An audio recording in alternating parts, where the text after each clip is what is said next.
Japan can be a little weird sometimes. Oh my gosh, it's Mario Kart!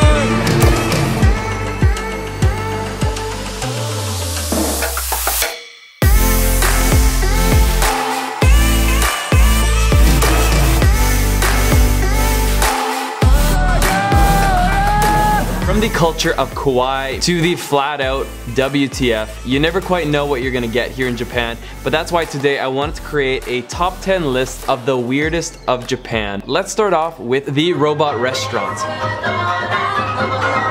We're like 3 floors underground right now and it just keeps going down and down and down, and another one. Look at the golden urinal.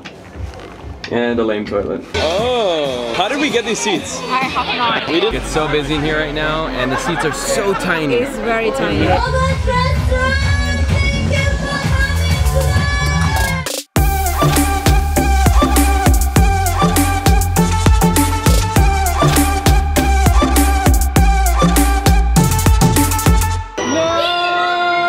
That show is about an hour and a half. We left at the 1 hour mark. If you had Cirque du Soleil, this would be their dumb dropout cousin that didn't make it through elementary school. Agree? Yeah, maybe a little bit less than that. If I was looking for something stereotypical and over the top, this would be it. But keeping in mind that it's $80 a seat, it's a little bit expensive, and that actually didn't include any food. Yeah. Now it's raining, if you couldn't see that, and we're gonna go to another cafe.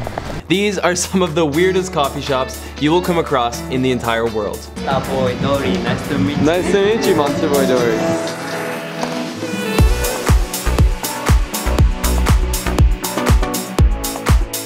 Oh my god. Arigatou gozaimasu. My body's a temple, and I only put the best in it. That's why I've got all the colors of the food groups here. We got our greens, our oranges, we got our neon blues. You're looking at roughly $30 to get in here and to get something that isn't even like this, because this parfait is $23. The next up, we went to the Shiba Cafe to have that magical experience interacting with the local dogs, but instead we only met Shibas that could not give 2 Shibas to have met you. Nice. Everywhere there are people, there are no Shibas. Everywhere there are Shibas, there are no people. Our eyes are locked, hands are holding. He's so awkward. It's kind of cute. I know, man. The dogs are exhausted and meeting people all day. They were all but they're treated well. Like, they're treated seemingly really well by the keepers, which is good. But it's just not a very enjoyable experience unless maybe if you got their early day, maybe they'd be more excited, more spunky. Our next spot for the Weird Japan video is the thing that's gonna destroy our planet very soon. Are you excited? Yeah. I'm so excited for this. This is like hidden in a mall in like a basement, and there's nobody here, which is kind of weird. Maybe he makes terrible coffee. Hello, konnichiwa. Alright, well I guess we order here. His name is Sawyer. Step number 1. Even though he's a robot, he's still a greedy capitalist. Un café latte para ti. $4. Okay. Step number 2, take the QR code. You know, I'm starting to think that we should have just got a barista. Step number 3, put the cup in here, okay? Oh. Sawyer, Sawyer, be careful. Oh my lordy. What are you gonna do? This is crazy. It is. I mean, he's not He's actually just pressing making a button, but it's still very cool. Sawyer, my coffee. Oh, okay. Oh. Robot latte. Tastes bad. Do I have to tip him? And we did see other cafes like an owl cafe, but we just thought that certain cafes were better off left unsupported. One of the weirdest things in Japan is something we just experienced by accident. We were walking down the street and we came across this place, all this noise, all these girls going in, and we ended up having one of the best laughs we've had in a while here. This is a Japanese high-tech photo booth.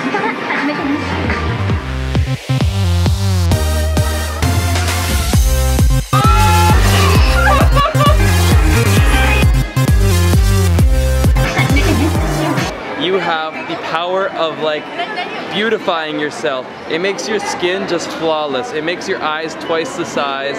It adds makeup to you. Oh, so cute, so cute! Incredible. Like if you come, you have to do this. A really cute souvenir. And now I have a picture of Christian with makeup. The next up on our list is pachinko. And pachinko is like your slot machines on LSD. They are just completely out of this world. You'll have absolutely no idea what's going on. They're more confusing than paying your own taxes. I highly recommend that you take $10 or $20 and try the pachinko out for yourself.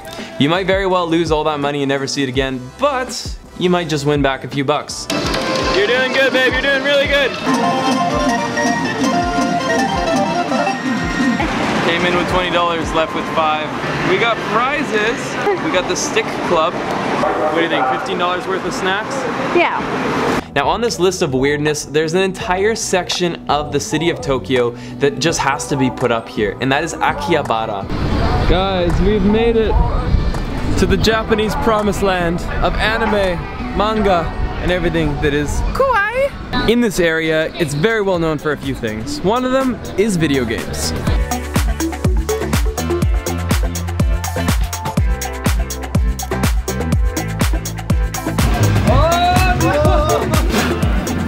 One of them is anime.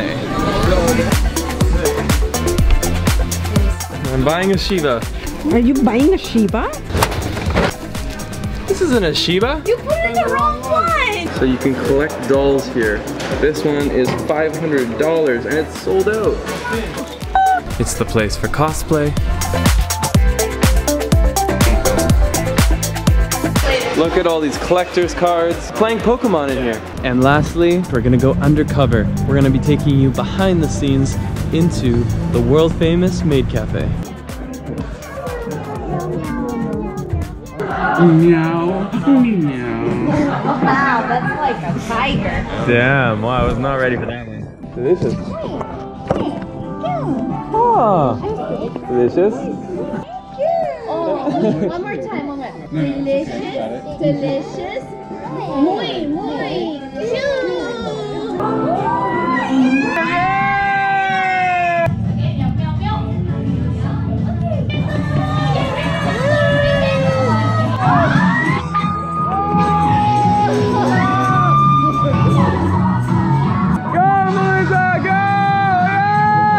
Don't be tricked by these ladies, because as cute as they may look, they tried to pull a fast one on us. As we were leaving, they basically put on the bill without saying anything, another $2,500 for the glow stick and the little crackler they gave us. They tried to call it the meow meow, and I was like, what is this on the price? And they're like, meow meow. I was like, no, what are you charging me for? She's like, meow meow. And so I had to argue with one of these maids why we're not paying for that thing, but they did eventually take it off. This one right here is weird and it is awesome. Japan has the most epic vending machines in the entire world. Oh, it's hot! It's hot! It's hot? For real! It's burning! What? It's really hot. It's hot? It's cold. It's like a hot potato. Alright guys, so blues are cold and the reds are actually heated inside the vending machine. Not only can you buy these quick fast beverages with vending machines, but when you're going to certain restaurants like ramen or udon noodle shops, a lot of the time they'll actually take your payment with a vending machine. What's this place called? Fungi. Sounds fun. It's fun, guy. Live translation, baby. It's not right. Wait a second. They're all stuffed. This isn't working. Mosquito. We're warm. Yeah, he wrote mosquito too. Mosquito. It's a mosquito. It's like a fortune-telling vending machine.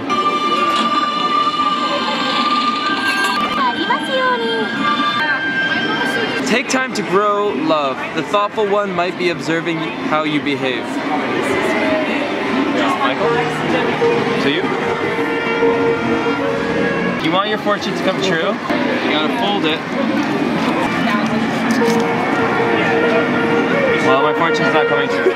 Japan is this ultra-developed nation that it's like they never saw the rest of the world. They do everything a little bit differently, and sometimes that leads to much, much better things. And one of the weird but awesome innovations they have is none other than their toilets. We're gonna be going to one of the world's most high-end toilet manufacturers to show you all about these advanced toilets. Let's hope we don't get kicked out.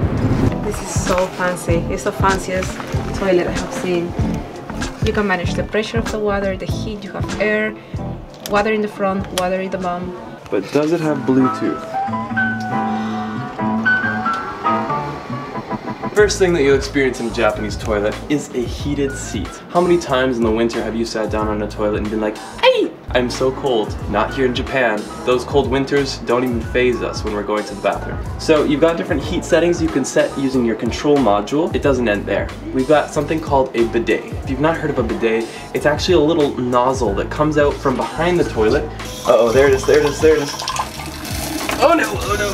It will then spray some nicely heated water up into your derriere to make sure that you're perfectly clean. So a lot of Japanese people typically don't use toilet paper, but now we've got a dilemma. We're all wet. You've got here what is like a blow dryer essentially. You press this button. Oh, I just pressed it. And all this hot air is now rising from the toilet. Now, not all toilets in Japan have this, but what is very standard is the heated seat and the bidet.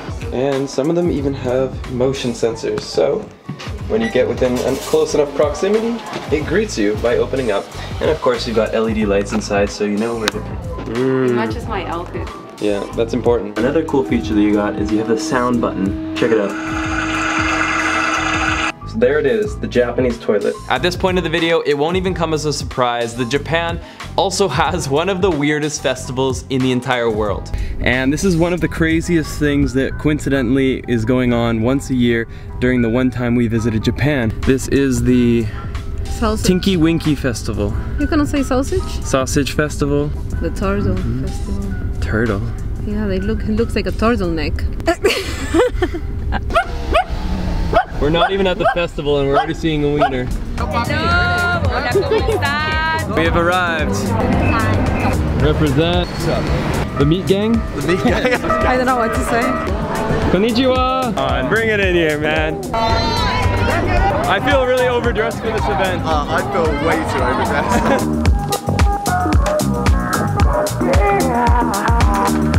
I have no idea where I am, but it's weird and it fits perfectly in today's video. Was it as big as the legends say?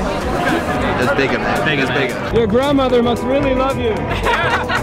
She does. Do you have any bigger ones? Oh. That shrine back there is a shrine that was once commonly visited by some of the expensive huggers. So they would go to that shrine to pray that they would not contract any of these diseases. And so today's festival is actually giving all of the profits to doing research, but there is actually a bit of a purpose and reasoning behind it. So there you go, a bit of social responsibility. If you consider yourself to be claustrophobic, not only is this one going to be weird, but this is going to be very uncomfortable for you because the next thing on the list is none other than the Pod Hotel. Alright guys, so I want to show you tonight's room. Very minimalistic, very simple, but it's all I need. A comforter, a pillow, and in a city where things are costing hundreds of dollars right now, especially because it's peak season, this was $27 for tonight.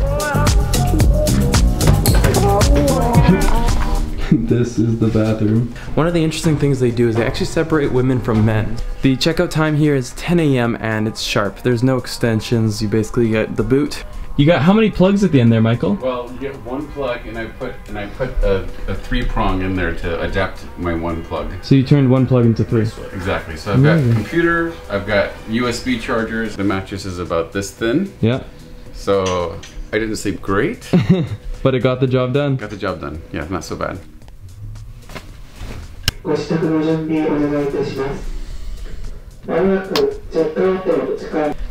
gotta say guys, I slept really well. I feel great and I highly recommend a night of the pods, maybe even a few. I'm gonna show you guys how you get started with your day here. So by using this little QR code here, you're able to access your locker. This is what you got. You got room for about 2 carry-ons, maybe a mid-sized luggage. And here it comes with a towel. So overall, it can be an incredible way to save money, and it definitely makes for a cool story. Oh my gosh, they have bird noises in the subway. Bird box. Bird box. All right, this is the always crazy HARAJUKU, which is known as like the cutesy anime oh hello street. It is the street where you can find like cotton candy on the stick. You can find Pop-Tarts with rainbow interiors. It's my street. You can find desserts, fashion, and a lot of cute things. Help! I'm in a sea of people. I hope this is Ketty. Hello! Hello! Goes to Harajuku once.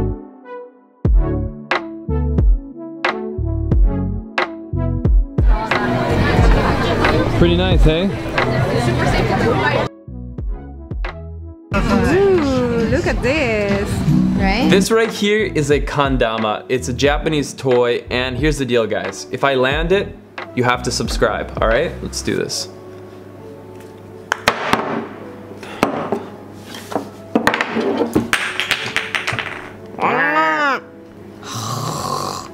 Plot twist of the century.